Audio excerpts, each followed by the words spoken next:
കഴിഞ്ഞ എപ്പിസോഡിൽ നമ്മൾ വെള്ളം വേസ്റ്റായി പോകുന്നതിനെക്കുറിച്ചുള്ള ചിന്തയാണ് പങ്കുവച്ചത്. അതുമായി ബന്ധപ്പെട്ട് ചിന്തിച്ചപ്പോൾ എനിക്ക് യേശുവും വെള്ളവുമായുള്ള ചില ബന്ധങ്ങൾ നിങ്ങളോട് പ്രതിപാദിക്കണമെന്ന് തോന്നുകയാണ്. യേശു വെള്ളം വീഞ്ഞാക്കിയത് തൊട്ട് തുടങ്ങാം എന്ന് ഞാൻ വിചാരിക്കുകയാണ്. കാനായിലെ കല്യാണ വിരുന്നിൽ വീഞ്ഞ് തീർന്നു പോയി. വീഞ്ഞ് തീർന്നു പോയപ്പോൾ യേശുവിൻ്റെ അമ്മ മറിയം വന്ന് യേശുവിനോട് രഹസ്യമായി പറഞ്ഞു, അവരുടെ വീഞ്ഞ് തീർന്നു പോയി. യേശു എങ്ങനെയാണ് പ്രതികരിച്ചത്? എന്തുകൊണ്ടാണ് ഇങ്ങനെ ചെയ്തത്? ഇതൊക്കെ മനസ്സിലാക്കിയാൽ നമ്മുടെയൊക്കെ ജീവിതത്തിലേക്ക് ഒരുപാട് നല്ല വശങ്ങൾ, പോസിറ്റീവ് ഐഡിയാസ് കടന്നു വരും എന്ന് തോന്നുന്നത് കൊണ്ടാണ് ഞാൻ ഈ ഭാഗം ഇപ്പോൾ എടുത്ത് നിങ്ങളോട് സംസാരിക്കുന്നത്. അവിടെ കൂടിയിരുന്ന എല്ലാവരും അവിടെ വീഞ്ഞ് തീർന്നു പോയി എന്ന് മനസ്സിലാക്കി. അത് മറിയം പറഞ്ഞിട്ടല്ല മനസ്സിലായത്. യേശു ചെയ്ത ആ അത്ഭുതത്തിൽ നിന്ന് അവിടെ എല്ലാവരും മനസ്സിലാക്കി കഴിഞ്ഞു, അവിടെ വീഞ്ഞ് തീർന്നു പോയി. ആ കുടുംബത്തിനൊരു കുറച്ചിലായി. 2000 വർഷം ബൈബിൾ വായിച്ച എല്ലാവരും മനസ്സിലാക്കി ആ കല്യാണ വീട്ടിൽ വീഞ്ഞ് തീർന്നു പോയി എന്ന്. ആ കുടുംബത്തിന് ഒരു കുറച്ചിലായി. യേശുവിന് ഇത് അവോയ്ഡ് ചെയ്യാൻ കഴിയുമായിരുന്നില്ലേ? മറിയം വളരെ രഹസ്യമായിട്ടാവുമെന്ന് പറഞ്ഞിട്ടുണ്ടാവുക എന്ന് ഞാൻ വിചാരിക്കുന്നു. യേശുവിന് ഇത് രഹസ്യമായി വയ്ക്കാമായിരുന്നല്ലോ. യേശു സ്വർഗത്തിലേക്ക് കണ്ണുകൾ ഉയർത്തി പ്രാർത്ഥിച്ചാൽ ഒഴിഞ്ഞ കൽഭരണികളിലൊക്കെ വീഞ്ഞ് ഉറവ് വരുമായിരുന്നില്ലേ? വരുമെന്ന് ഞാൻ വിശ്വസിക്കുകയാണ്. കാരണം മരിച്ച ലാസറിനോട് പുറത്തു വരിക എന്ന് പറഞ്ഞപ്പോൾ ആ ലാസർ പുറത്തു വന്നു എങ്കിൽ ഇവിടെ യേശുവിന് അങ്ങനെ ചെയ്യാൻ കഴിയുമായിരുന്നു. ആരും അറിയാതെ വേണമെങ്കിൽ ഒരു വലിയ അത്ഭുതം ആരും അറിയാതെ ചെയ്യാമായിരുന്നു. അതും അല്ലെങ്കിൽ ആളുകളോട് പറയാം, നിങ്ങൾ അടുത്ത വീടുകളിലൊക്കെ വീഞ്ഞാവാറായ മുന്തിരിച്ചാറുണ്ടാവും, അത് കൊണ്ടുവരൂ, ഞാൻ പെട്ടെന്ന് വീഞ്ഞാക്കി തരാം എന്ന് യേശുവിന് പറയാമായിരുന്നു. അതും യേശു പറഞ്ഞില്ല. യേശു പറഞ്ഞത് വെള്ളം കോരി കൽഭരണികൾ നിറയ്ക്കുക എന്നാണ്. അവിടെ 6 കൽഭരണികൾ എന്നാണ് എഴുതിയിരിക്കുന്നത്. ബിബ്ലിക്കലായിട്ട് 6 എന്ന് പറയുന്നത് കുറവിൻ്റെ സൂചനയാണ്. 7 പൂർണ്ണത. അപ്പോൾ അതിന് പല അർത്ഥങ്ങളുമാണ് ഞാൻ സങ്കല്പിക്കുന്നത്. ഒന്നാമത്തെ അർത്ഥം ഇതാണ്: നിങ്ങളുടെ കുറവുകളെ യേശുവിനെ സമർപ്പിക്കുവിൻ, അവിടുന്ന് അത് നിറവുകളാക്കി മാറ്റും. ഇത് ഒരു ആശയം, ഞാൻ പോസിറ്റീവ് ഐഡിയ ഒരെണ്ണം എടുക്കുകയാണ്. ഇതിന് സപ്പോർട്ടിംഗ് ആയിട്ട് ഒരു കാര്യം കൂടി, യേശു അപ്പം വർദ്ധിപ്പിക്കുന്നത്, അവിടെ ഒരു കാര്യം നമുക്ക് പഠിക്കാനുണ്ട്. എന്താണത്? അവിടെ 5 അപ്പമാണുള്ളത്, 2 മത്സ്യവും. ഇതൊട്ടും തികയില്ല എന്ന് യേശുവിന് അറിയാം, എല്ലാവർക്കും അറിയാം. അതുകൊണ്ട് യേശു ഇങ്ങനെ പറഞ്ഞില്ല, കൊണ്ടുപോയി കളയേ എന്ന് പറഞ്ഞ് എല്ലാവരോടും പുൽത്തകടിയിൽ ഇരിക്കാൻ പറയാം. നെയ്ച്ചോറ് വേണ്ടവർ എൻ്റെയൊക്കെ വലതുഭാഗത്തിരിക്കുക, ബിരിയാണി വേണ്ടവർ ഇടതുഭാഗത്തിരിക്കുക എന്നൊക്കെ പറഞ്ഞിട്ട് സ്വർഗത്തിലേക്ക് കണ്ണുകൾ ഉയർത്തി പ്രാർത്ഥിച്ചാൽ എല്ലാ പാത്രത്തിലും നെയ്ച്ചോറും ബിരിയാണിയും ഒന്നും നിറയില്ലേ? നിറയുമെന്ന് ഞാൻ വിശ്വസിക്കുന്നു. പിന്നെ എന്തുകൊണ്ട് അത് ചെയ്തില്ല? അതിന് പകരം യേശു പറഞ്ഞത് ഇതാണ്: ആ 5 അപ്പവും 2 മീനും കൂടെ തരൂ. യോഹന്നാൻ്റെ സുവിശേഷത്തിൽ പറഞ്ഞിരിക്കുന്നത് 5 ബാർലി അപ്പം എന്നാണ്. ബാർലി അപ്പം എന്ന് പറഞ്ഞാൽ ഏറ്റവും വില കുറഞ്ഞ അപ്പമാണ്. അത് ഇങ്ങോട്ട് വാങ്ങി, എന്നിട്ടോ അതിനെ നല്ല അപ്പമാക്കി മാറ്റി, 10,000 മടങ്ങാക്കി മാറ്റി, എല്ലാവരും ഭക്ഷിച്ച് തൃപ്തരായി. അപ്പോൾ അവിടെ എനിക്ക് മനസ്സിലായ ആശയം ഇതാണ്: നിങ്ങളുടെ കുറവുകളെ നിങ്ങൾ തമ്പുരാന് സമർപ്പിക്കുക. അവിടുന്ന് അതെല്ലാം നിറവുകളാക്കി മാറ്റിത്തരും. നിറവുകളാണ് നിങ്ങൾ കൊടുത്തതെങ്കിൽ നിങ്ങൾക്ക് അവയെല്ലാം 10,000 മടങ്ങാക്കി തരും. കാരണം സ്ത്രീകളും കുട്ടികളും കൂടാതെ 5,000 പുരുഷന്മാരുണ്ടായിരുന്നു എന്നാണ്. എവിടെ ചെന്നാലും സ്ത്രീകളാണ് കൂടുതൽ. അപ്പോൾ 10,000-ത്തിലധികം ആളുകൾ ഭക്ഷണം കഴിച്ചു. നിറവുകൾ കൊടുത്താൽ, നല്ല അപ്പം കൊടുത്താൽ അത് 10,000 ഇരട്ടിയാക്കി മടക്കിത്തരും. യേശുവിന് കൊടുക്കുന്നതൊന്നും അതേപടി തിരിച്ചു കിട്ടില്ല. കുറവുകളെ നിറവുകളാക്കും, നിറവുകളെ 10,000 മടങ്ങാക്കും മാറ്റിത്തരുന്നു എന്ന്. അതാണ് യേശു അവിടെ ആ വെള്ളം വീഞ്ഞാക്കി മാറ്റിയപ്പോഴും അപ്പം വർദ്ധിപ്പിച്ചപ്പോഴും എനിക്ക് മനസ്സിലാക്കാൻ സാധിച്ചത്. ഇനി വെള്ളത്തിലേക്ക് നമുക്ക് ഒന്നും കൂടി കടന്നു വരാം. യേശു ഇങ്ങനെ മുന്തിരിച്ചാറ് കൊണ്ടുവരാനോ ഒന്നും പറഞ്ഞില്ല. കണ്ണുകൾ ഉയർത്തി പ്രാർത്ഥിക്കുകയോ ഒന്നും ചെയ്തില്ല. എല്ലാവരും കാണുകെ വെള്ളം കോരി നിറയ്ക്കൂ എന്ന് പറഞ്ഞു.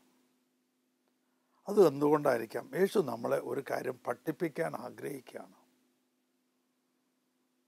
അതാണ് ഇതിൽ ഇമ്പോർട്ടൻ്റ് ആയിട്ടുള്ള കാര്യം. He was a big teacher. യേശുവിന് ഈ ലോകത്തിലെ 6-7 ശുശ്രൂഷകളുണ്ട്. 5 6 ശുശ്രൂഷകൾ ഞാൻ എണ്ണുമ്പോൾ പറയാം. ഒന്നാമത്തേത് ടീച്ചറിൻ്റെ ആയിരുന്നു. രണ്ടാമത്തേത് ഒരു പ്രീച്ചറിൻ്റെ ആയിരുന്നു. മൂന്നാമത്തേത് ഒരു കോച്ച്, ജീവിച്ച് കാണിച്ചു കൊടുക്കുക. നാലാമത്തേത് ഒരു ഡോക്ടറുടെ ആയിരുന്നു. അഞ്ചാമത്തേത് ഒരു പ്രീസ്റ്റിൻ്റെ ആയിരുന്നു. ആറാമത്തേത് രക്ഷകൻ്റെ, സേവിയർ. അപ്പോൾ ഈ 6 ശുശ്രൂഷകളാണ്, ദൗത്യങ്ങളാണ് യേശു ഈ ലോകത്തിൽ നിർവഹിച്ചത്. അതിലേറ്റവും ആദ്യത്തെ ദൗത്യമാണ് ടീച്ചിങ്. ഒരവസരം കിട്ടിയാൽ യേശു ആ അവസരം ഉപയോഗിച്ച് ജനങ്ങളെ പഠിപ്പിക്കാൻ ശ്രമിക്കുകയായിരുന്നു. He was a big teacher. അതുകൊണ്ടാണ് ഇങ്ങനെ ചെയ്തത്. അല്ലാതെ ആ വീട്ടുകാരെ മോശക്കാരാക്കാൻ വേണ്ടിയിട്ടും ഒന്നുമല്ല. അതിൻ്റെ അപ്പുറത്ത് യേശുവിനൊരു ഉദ്ദേശം ഉണ്ടായിരുന്നു. അവരെ പഠിപ്പിക്കുക. എന്താണത്? അത് നിങ്ങൾ വെള്ളവും വീഞ്ഞും ഇത് രണ്ടും ഒന്ന് അനലൈസ് ചെയ്ത് നോക്കിയാൽ കാണാൻ പറ്റും. വെള്ളമെന്ന് പറയുന്നത് നിറമില്ല, മണമില്ല, ഗുണമില്ല, രുചിയില്ല, ലഹരിയില്ല, ഒന്നുമില്ലാത്തതാണ് വെള്ളം. വീഞ്ഞാകട്ടെ നിറവും മണവും ഗുണവും വീര്യവും രുചിയും ലഹരിയും ഒക്കെ ഉള്ളതാണ്. അപ്പോൾ യേശു നമ്മളെ പഠിപ്പിക്കുന്നത് എന്താണ് എന്ന് എനിക്ക് മനസ്സിലായതാണ് ഞാൻ നിങ്ങളോട് പറയുന്നത്. നമ്മളോട് ഓരോരുത്തരോടും യേശു ആ സംഭവത്തിലൂടെ പറയുകയായിരുന്നു: മകനെ, മകളെ, നീ വെള്ളം പോലെ നിറമോ മണമോ ഗുണമോ രുചിയോ വീര്യമോ ലഹരിയോ സ്വാദോ ഇല്ലാത്തവനോ ഇല്ലാത്തവളോ ആയിരിക്കാം. പക്ഷേ നീ പൂർണ്ണമായി നിന്നെ തന്നെ നിൻ്റെ കഴിവുകളോടുകൂടി, സകല കഴിവുകളോടുകൂടി തമ്പുരാന് സമർപ്പിക്കൂ. അപ്പോൾ അവയെല്ലാം ഈ വീഞ്ഞ് പോലെ നിറവും മണവും ഗുണവും വീര്യവും രുചിയും ലഹരിയും ഒക്കെയുള്ളതായി മാറും. അത് നമ്മുടെ കഴിവുകളെ തമ്പുരാന് സമർപ്പിക്കുമ്പോൾ ആ കഴിവുകൾ എല്ലാം തന്നെ 10 മടങ്ങായി വർദ്ധിക്കും. എന്താണ് ഈ കഴിവുകൾ തമ്പുരാന് സമർപ്പിക്കുക എന്ന് പറഞ്ഞാൽ? അതിനർത്ഥമുണ്ട്. ഞാൻ എൻ്റെ കഴിവുകളെ വളർത്തിയെടുക്കുന്നത്, ഞാൻ പഠിച്ചൊരു ഡോക്ടറാകുന്നത്, ഞാൻ പഠിച്ചൊരു എഞ്ചിനീയർ ആകുന്നത്, ഞാൻ വിവാഹിതനാകുന്നത്, ഞാനൊരു ബിസിനസ് തുടങ്ങുന്നത്, ഞാനൊരു ജോലി തുടങ്ങുന്നത്, ഇതെല്ലാം ഒരൊറ്റ ഉദ്ദേശത്തോടു കൂടിയാണ്. എൻ്റെ കഴിവുകൾ വർദ്ധിപ്പിച്ച് അതിലൂടെ ദൈവത്തെ മഹത്വപ്പെടുത്തുക എന്നുള്ളതായിരിക്കണം നമ്മുടെ ലക്ഷ്യം. അവിടെ ആ വെള്ളം വീഞ്ഞായപ്പോൾ ആ വെള്ളം വാസ്തവത്തിൽ ദൈവത്തെ മഹത്വപ്പെടുത്തുകയല്ലേ ചെയ്തേ? ദൈവത്തിൻ്റെ മഹത്വം അവിടെ വെളിപ്പെടുകയാണ് ചെയ്തത്. ആ വെള്ളം ദൈവത്തിൻ്റെ മഹത്വം വെളിപ്പെടാനുള്ള ഒരു ഉപാധിയായി മാറി. അതാണ് അവിടുത്തെ പ്രധാന പോയിന്റ്. വെള്ളം ദൈവത്തിൻ്റെ മഹത്വം വെളിപ്പെടാനുള്ള ഒരു ഉപാധിയായി മാറി. അതുപോലെ തന്നെയാണ് നാം ഓരോരുത്തരും. എത്ര കഴിവുകൾ കുറഞ്ഞവരായാലും ദൈവത്തിൻ്റെ മഹത്വം വെളിപ്പെടാനുള്ള ഉപകരണമായി മാറാൻ തയ്യാറാകുമ്പോൾ ദൈവം നമ്മളെ കൊണ്ട് അത്ഭുതങ്ങൾ ചെയ്യിക്കും. ഇതാണ് എനിക്ക് മനസ്സിലായ. അതിനു വേണ്ടിയാണ് യേശു ആ വീട്ടുകാർക്ക് ഒരു ചീത്തപ്പേരുണ്ടാകാൻ സാധ്യതയുള്ള ഒരു കാര്യം അവിടെ അനുഷ്ഠിച്ചത് എന്നാണ് എനിക്ക് തോന്നുന്നത്. ഇനി യേശുവും വെള്ളവുമായി ബന്ധപ്പെട്ട ഒരു 1-2 സ്ഥലങ്ങളും കൂടി എൻ്റെ ഓർമ്മയിലേക്ക് വരുന്നുണ്ട്. യേശു വെള്ളത്തിൻ്റെ മീതെ നടക്കുന്നുണ്ട്. അത് എനിക്ക് കിട്ടിയ മെസ്സേജ് ഇതാണ്. അത് ഞാൻ നിങ്ങളോട് പറയാം. വെള്ളത്തിൻ്റെ മീതെ നടക്കുന്ന 2 കാര്യങ്ങളാണ്. ഒന്ന്, വെള്ളത്തിൽ താന്നു പോകാൻ. ശരിക്കും വെള്ളത്തിൻ്റെ ഡെൻസിറ്റിയേക്കാൾ അല്പം കുറവാണ് മനുഷ്യൻ്റെ ഡെൻസിറ്റി. മനുഷ്യ ശരീരത്തിൻ്റെ ഡെൻസിറ്റി വെള്ളത്തിൻ്റെ ഡെൻസിറ്റിയേക്കാൾ അല്പം കുറവാണ്. വെള്ളത്തിൻ്റെ 1 ആണെങ്കിൽ ഇത് 0.999 സംതിങ് ആണ്. അപ്പോൾ വെള്ളത്തിൽ മുങ്ങിപ്പോകില്ല ഒരാൾ. വെള്ളം കുടിച്ച് മരിക്കരുത് എന്ന് തമ്പുരാൻ ആഗ്രഹിച്ചിട്ടുണ്ട്. അവൻ അറിയാതെ എങ്ങാനും വെള്ളത്തിൽ വീണു പോയാൽ അവൻ വെള്ളം കുടിച്ച് മരിക്കരുതെന്ന് ആഗ്രഹിച്ചിട്ടുണ്ട്. പക്ഷേ പിന്നെ എന്തുകൊണ്ട് മുങ്ങിപ്പോകുന്നു? നമ്മുടെ പരാക്രമമൊക്കെ കൊണ്ട് നമ്മൾ പലപ്പോഴും വെള്ളം കുടിക്കുകയും ഒക്കെ ചെയ്യുമ്പോൾ വെള്ളം കുടിച്ചാൽ അപ്പോൾ നമ്മുടെ ഡെൻസിറ്റി അല്പം കൂടും. അല്പം, കാരണം നമ്മുടെ ശരീരത്തെക്കാളും ഡെൻസിറ്റി കൂടുതലാണല്ലോ വെള്ളത്തിന്. അപ്പോൾ വെള്ളം കുടിക്കുമ്പോൾ തൂക്കം കൂടുമല്ലോ. ഉറപ്പല്ലേ? ഭക്ഷണം കഴിക്കുമ്പോൾ തൂക്കം കൂടും. 2 കിലോ ഭക്ഷണം കഴിച്ചാൽ അതിന് ശേഷം നിങ്ങൾ വെയിറ്റ് നോക്കിയാൽ 2 കിലോ കൂടി ഉണ്ടാവും. 2 ലിറ്റർ വെള്ളം കുടിച്ചിട്ട് വെയിറ്റ് നോക്കിയാൽ 2 ലിറ്റർ കൂടി ഉണ്ടാവും, 2 കിലോ കൂടി ഉണ്ടാവും. അപ്പോൾ ഡെൻസിറ്റി കൂടും. വെള്ളം കുടിച്ച് കഴിയുമ്പോൾ നിങ്ങൾ മുങ്ങിപ്പോവും, അത് മരിച്ചു പോകാൻ ഇടയാകുന്നതൊക്കെ അതാണ് കാരണം. കൊല്ലങ്ങൾക്ക് മുമ്പ് ഒരാൾ ഇവിടെ ഉണ്ടായിരുന്നു. അദ്ദേഹത്തിൻ്റെ പേര് വർഗീസ് എന്നാണ്. അദ്ദേഹം കുഷ്ഠരോഗികളൊക്കെ അവരുടെയൊക്കെ നേതാവായിട്ട് അവർക്ക് വേണ്ടി വാദിക്കുകയും ഒക്കെ ചെയ്തിരുന്ന ഒരു വ്യക്തിയാണ്. വർഗീസ് എന്നാണ് പേര്. ഞാൻ കണ്ടിട്ടുണ്ട് അദ്ദേഹത്തെ. കൊല്ലങ്ങൾക്ക് മുമ്പ് അദ്ദേഹം വെള്ളത്തിൻ്റെ മീതെ പൊന്തി കിടന്നുകൊണ്ട് ഒരു ഇത് കാണിക്കുകയുണ്ടായി. മൂക്ക് മാത്രം വെള്ളത്തിൻ്റെ വെളിയിൽ തുഴഞ്ഞു നിൽക്കണതല്ല. അത് നമുക്കറിയാം. വെള്ളം നീന്തുമ്പോൾ തുഴഞ്ഞ് മുങ്ങിപ്പോകാതെ നിൽക്കാനായിട്ട് അറിയാം. അതല്ല, നിശ്ചലനായി കിടന്നുകൊണ്ട് വെള്ളത്തിൻ്റെ മീതെ മൂക്ക് മാത്രം പുറത്ത് ഇങ്ങനെ കണ്ട്. അപ്പോൾ അതൊരു ഫാക്റ്റാണ്. വെള്ളത്തിൽ മനുഷ്യൻ മുങ്ങിപ്പോകില്ല. പക്ഷേ നടന്നു പോകുന്നത് പോലെ ഒട്ട് സാധ്യമാവുകയുമില്ല. യേശു നടന്നു പോകുകയായിരുന്നു. 2 കാര്യം. അവിടെ ഒരു കാര്യം ഇതാണ്. യേശു ഈ പ്രകൃതി നിയമത്തെ ലംഘിക്കുകയല്ല, അതിന് സുപ്പീരിയറാണ് ഞാനെന്ന് കാണിച്ചു കൊടുക്കുകയാണ്. പ്രകൃതി നിയമം എന്ന് പറയുന്നത് എന്താ? പ്രകൃതി നിയമം എന്ന് പറയുന്നത് ഗ്രാവിറ്റിയുടെ ആക്ഷനാണ്. ഗ്രാവിറ്റിയുടെ ആക്ഷൻ കൊണ്ട് കുറേ കൂടി വെള്ളത്തിൽ താഴ്ന്നു പോകണം. പക്ഷേ ഗ്രാവിറ്റിക്ക് എതിരായിട്ടാണ് യേശു നിന്നത്. അപ്പോൾ ഈ ഗ്രാവിറ്റി എന്ന് പറയുന്ന ഈ പ്രതിഭാസം എൻ്റെ കൺട്രോളിലാണ് എന്ന് യേശു നമ്മളെ പഠിപ്പിച്ചു തരുമായിരുന്നു. അപ്പോൾ യേശു അവിടെ ഒരു കാര്യം എല്ലാ ശിഷ്യന്മാരെ ബോധ്യപ്പെടുത്തി കൊടുക്കുകയായിരുന്നു. മോനെ, മക്കളെ, ഞാൻ ഈ പ്രകൃതിയുടെ ഒക്കെ മേലെ കൺട്രോളുള്ള വ്യക്തിയാണ് എന്ന്. പലപ്പോഴും ഇതൊന്നും നമ്മൾ ചിന്തിക്കാറില്ല. ഇതുപോലെ തന്നെ നിങ്ങൾ ഒരു കാര്യം കൂടി ശ്രദ്ധിച്ചോ. കടലിൽ ഇവർ യാത്ര ചെയ്യാണ്. യേശു അമരത്ത് തല വെച്ച് കിടന്ന് ഉറങ്ങുകയായിരുന്നു. കാറ്റും കോളും വന്നു. വെള്ളം തിരമാലകളായിട്ട് ഇങ്ങനെ വഞ്ചിയിലേക്ക് അടിച്ചു കയറി. ഇവർ നിലവിളിച്ചു, ഞങ്ങൾ മരിക്കാൻ പോവാണ്. യേശു എഴുന്നേറ്റു. എന്താ ചെയ്തതെന്ന് അറിയാമോ? തിരമാലകൾ വഞ്ചിയിലേക്ക് ആഞ്ഞടിച്ചപ്പോൾ, വഞ്ചിയിൽ വന്ന് നിറയാൻ തുടങ്ങിയപ്പോൾ യേശു ചെയ്തത് എന്താണെന്ന് നിങ്ങൾ ശ്രദ്ധിച്ചോ? യേശു ചെയ്തത് ആ കാറ്റിനെ ശാസിക്കുകയായിരുന്നു. തിരമാലകളെ ശാസിക്കുകയല്ല ചെയ്തത്, കാറ്റിനെ ശാസിച്ചു. ഉടനെ തന്നെ തിരമാലകൾ ശാന്തമായി. അപ്പോൾ ഈ തിരമാലകളുടെ പിന്നിലുള്ള പ്രേരക ശക്തി എന്താണ് എന്ന് യേശുവിനറിയാം.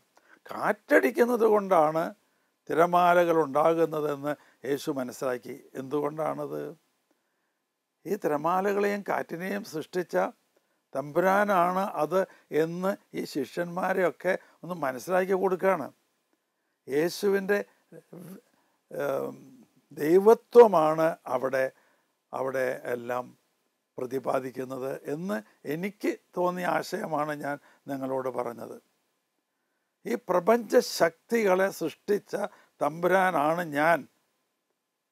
അതുകൊണ്ട് ഈ പ്രപഞ്ച ശക്തികളെ നിയന്ത്രിക്കാനുള്ള കഴിവ് എനിക്കുണ്ട്, എൻ്റെ ഒരു വാക്ക് മതി എന്ന് ആ ശിഷ്യന്മാരെയൊക്കെ ബോധ്യപ്പെടുത്തി കൊടുക്കുകയായിരുന്നു. തിരമാലകളുടെ പുറകിലുള്ള പ്രേരക ശക്തി കാറ്റാണ് എന്ന് തിരിച്ചറിയുന്ന അത് തമ്പുരാൻ മാത്രമേ അന്നുള്ളൂ എന്നൊരു പക്ഷേ നമുക്ക് മനസ്സിലായി. ഇത് തമ്പുരാൻ്റെ ദൈവത്വം വെളിപ്പെടുന്ന ഒന്നായിട്ട് എനിക്ക് തോന്നുകയാണ്.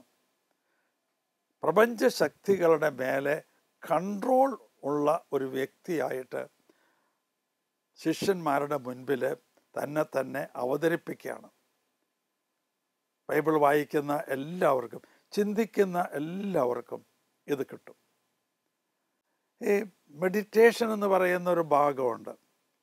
മെഡിറ്റേഷൻ ഞങ്ങളൊക്കെ ക്ലാസ്സിൽ എല്ലാ ക്ലാസ്സും തുടങ്ങുമ്പോൾ 2 മിനിറ്റ് മെഡിറ്റേഷനാണ്. അത് ശരിയായൊരു മെഡിറ്റേഷൻ രീതി അല്ല എന്ന് ഞങ്ങൾക്കറിയാം. അവിടെ ഞങ്ങൾ ആ മെഡിറ്റേഷന് വേണ്ടി എടുക്കുന്നത് പകുതി സമയം മനസ്സിനെ സ്വസ്ഥമാക്കാൻ, പകുതി സമയം അതിൻ്റെ ബാക്കി തമ്പുരാന് നന്ദി പറയാനും നമുക്ക് ആവശ്യമുള്ളതെല്ലാം തമ്പുരാനോട് ചോദിക്കാനുമായിട്ടാണ് ഞങ്ങൾ 2 മിനിറ്റ് ഉപയോഗപ്പെടുത്തുന്നത്. ശരിക്കും മെഡിറ്റേഷൻ എന്ന് പറയുന്നത് മനസ്സിൽ നിന്ന് ഹൃദയത്തിലേക്ക് പോകുന്നതാണ്. നമ്മുടെ മനസ്സിലെ ചിന്തകൾ അത് മനസ്സിലാണ്. ആ ചിന്തകളിൽ നിന്ന് വികാരങ്ങളിലേക്ക് പോകുന്ന feelings, from thought to feelings, അതാണ് മെഡിറ്റേഷൻ. അതിന് സമയം കൂടുതൽ വേണം. ക്ലാസ്സിലൊന്നും നമുക്ക് ചെയ്യാൻ പറ്റില്ല. നമ്മളൊരു കാര്യത്തെപ്പറ്റി ചിന്തിക്കുമ്പോൾ നമുക്കറിയാവുന്ന കാര്യങ്ങളെല്ലാം മനസ്സിലായി വരികയാണ്. അതൊക്കെ നമ്മൾ ക്രോഡീകരിച്ച് കൊണ്ടുവന്നു. അങ്ങനെ കൂടുതൽ അതേക്കുറിച്ച് ചിന്തിക്കും തോറും നമുക്ക് അതൊരു എക്സ്പീരിയൻസായി മാറുകയാണ്. എക്സ്പീരിയൻസായി മാറുമ്പോൾ അത് മനസ്സിലല്ല, അത് ഹൃദയത്തിലാണ്. അതാണ് തോട്ടിൽ നിന്ന് ഫീലിങ്സിലേക്ക് കടന്നു വരുന്നു എന്ന് ഞാൻ പറഞ്ഞത്. ഫ്രം തോട്ട് ടു ഫീലിങ്സ്, അതാണ് മെഡിറ്റേഷൻ. നമ്മളിരുന്നിങ്ങനെ മെഡിറ്റേറ്റ് ചെയ്യുമ്പോൾ നമുക്കും ഒരുപാട് കാര്യങ്ങൾ വെളിപ്പെട്ട് കിട്ടും. ഓരോരുത്തരോടും ദൈവം തമ്പുരാൻ സംസാരിക്കും. വിശുദ്ധ ബൈബിളിലൂടെ, വിശുദ്ധ വചനങ്ങളിലൂടെ സംസാരിക്കും. ഇനിയും യേശു വെള്ളവുമായി ബന്ധപ്പെട്ട് നടക്കുന്നതിൽ ഒന്ന് യേശുവിൻ്റെ ജ്ഞാനസ്നാനമാണ്. യേശു എന്തിനു വേണ്ടിയാണ് ജ്ഞാനസ്നാനം സ്വീകരിച്ചത്? നമുക്കൊക്കെ അറിയാം. ജ്ഞാനസ്നാനം കൊണ്ട് നീക്കപ്പെടുന്നത് 1 ജന്മപാപം, 2 കർമ്മപാപം. രണ്ടും നീങ്ങും. കുമ്പസാരം കൊണ്ട് ജന്മപാപം പോകില്ല, കർമ്മപാപം മാത്രമേ പോകുള്ളൂ. എന്നാൽ ജ്ഞാനസ്നാനം കൊണ്ട് ഇത് രണ്ടും പോകുന്നു. യേശുവിന് ഇത് രണ്ടും ഉണ്ടായിരുന്നില്ലല്ലോ. ജന്മപാപമില്ല, ഉൽപപാപം ഇല്ലാതെ ജനിച്ച 3 പേരിൽ ഒരാളാണ് യേശു. മറ്റത് രണ്ടും മറിയവും യോഹന്നാൻ മാംദാനയും. കർമ്മപാപമില്ല. യേശു ചോദിക്കുന്നുണ്ട്, ഒരു വെല്ലുവിളി. ഒരാളും ആ വെല്ലുവിളി ഏറ്റെടുത്തില്ല. നിങ്ങളിൽ ആർക്ക് എൻ്റെ മേൽ കുറ്റം ആരോപിക്കാൻ കഴിയും? ഒരാളും പറഞ്ഞില്ല, ഒരാരോപണവും ഉന്നയിച്ചില്ല.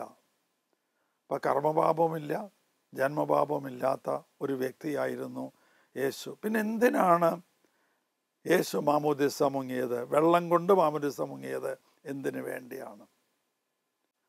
അത് ഒരടയാളമായിരുന്നു. ആർക്കൊക്കെ അടയാളമായിരുന്നു? ഒന്ന്, യോഹന്നാൻ മാംദാനിക്ക് ഒരു അടയാളമായിരുന്നു. ആ മാമോദീസ നടന്നപ്പോൾ ആണ് പരിശുദ്ധാത്മാവ് പ്രാവിൻ്റെ രൂപത്തിൽ യേശുവിൻ്റെ തോളിൽ വന്നിരുന്നത്. യോഹന്നാൻ മാംദാനിക്ക് വെളിപ്പെടുത്തലുണ്ടായിരുന്നു. ആരുടെ മേലാണോ പരിശുദ്ധാത്മാവ് പ്രാവിൻ്റെ രൂപത്തിൽ വന്നിരിക്കുന്നത് അവനാണ് അഗ്നിയാലും ആത്മാവിനാലും മാമോദീസ സ്നാനം കൊടുക്കേണ്ടവൻ. യേശുവിനെ തിരിച്ചറിയാനുള്ള ഒരു അടയാളമായിരുന്നു അത്. മാത്രമല്ല, എല്ലാവർക്കും തിരിച്ചറിയാൻ പറ്റി. അവിടെ കൂടിയിരുന്ന എല്ലാവർക്കും, ബൈബിൾ വായിക്കുന്നവർക്കും ഒക്കെ തിരിച്ചറിയാൻ പറ്റും യേശു മിശിഹായി ആയിരുന്നു, ദൈവപുത്രനാണെന്ന്. യേശു ഒരിക്കലും ഞാൻ ദൈവപുത്രനാണെന്ന് പറഞ്ഞില്ല. പിതാവായ ദൈവം ആ സമയത്ത് വിളിച്ചു പറയുന്നുണ്ട്, ഇവൻ എൻ്റെ പ്രിയപുത്രൻ, ഇവനിൽ ഞാൻ പ്രസാദിച്ചിരിക്കുന്നു. യേശു ദൈവപുത്രനാണ് എന്ന് ജനങ്ങൾക്ക് വെളിപ്പെട്ട അവസരമാണത്. അതുകൊണ്ടാണ് ജലം കൊണ്ട് യേശു മാമോദീസ മുങ്ങാനായിട്ട് തയ്യാറായത് എന്ന് ഞാൻ വിശ്വസിക്കുകയാണ്. അവസാനമായിട്ട് വെള്ളവും യേശുവുമായുള്ള ബന്ധം കുരിശിൽ കടന്നുകൊണ്ട് വെള്ളത്തിന് വേണ്ടി ദാഹിക്കുന്നു എന്ന് പറയുന്ന ഒരു ഭാഗമുണ്ട്. അതിനെക്കുറിച്ച് പലരും, പല ചിന്തകന്മാരൊക്കെ ആത്മാവിന് വേണ്ടി ദാഹിക്കുന്നു എന്നുള്ളതൊക്കെ ഓക്കെ, എല്ലാം ശരി. പക്ഷെ അവിടെ ഒരു ഭാഗം കൂടി, ഒരു ചെറിയ ഭാഗം കൂടിയും എനിക്ക് നിങ്ങളോട് പറയാനുണ്ട്. അവിടെ ആ ലുങ്കിനോസ് എന്ന് പറയുന്ന ആ പടയാളി തൻ്റെ കുന്തം കൊണ്ട് യേശുവിൻ്റെ തിരുവിലാവിൽ കുത്തിയപ്പോൾ അവിടെ വിവരിക്കപ്പെട്ടിട്ടുണ്ട്, അവസാനത്തുള്ളി രക്തവും വെള്ളവും പുറത്തു വന്നു. അത് അയാളുടെ കണ്ണിൽ വീണു, അയാളുടെ കണ്ണ് സൗഖ്യം പ്രാപിച്ചു എന്നുള്ളതാണ്. ഇത് കൂടാതെ യേശുവിൻ്റെ പ്രവർത്തനം മുഴുവൻ വെള്ളത്തിന് ചുറ്റിപ്പറ്റിയായിരുന്നു. ഗലീലി കടൽ തീരത്തും അതിനോട് ചേർന്നുമൊക്കെ ആയിരുന്നു യേശുവിൻ്റെ പ്രവർത്തനങ്ങൾ. കൂടുതൽ നിങ്ങൾ ചിന്തിച്ചു നോക്കുക. യേശു വലയെറിയാൻ പറയുന്നതും ആഴത്തിലേക്ക് നീക്കി വലയെറിയുമെന്ന് പറയുന്നതും വലതു ഭാഗത്ത് വലയെറിയുന്നു ഒക്കെ വെള്ളവുമായി ബന്ധപ്പെട്ട ഒരു ജീവിതമായിരുന്നു യേശുവിൻ്റേത് എന്ന് നമുക്ക് മനസ്സിലാക്കാനായിട്ട് കഴിയും.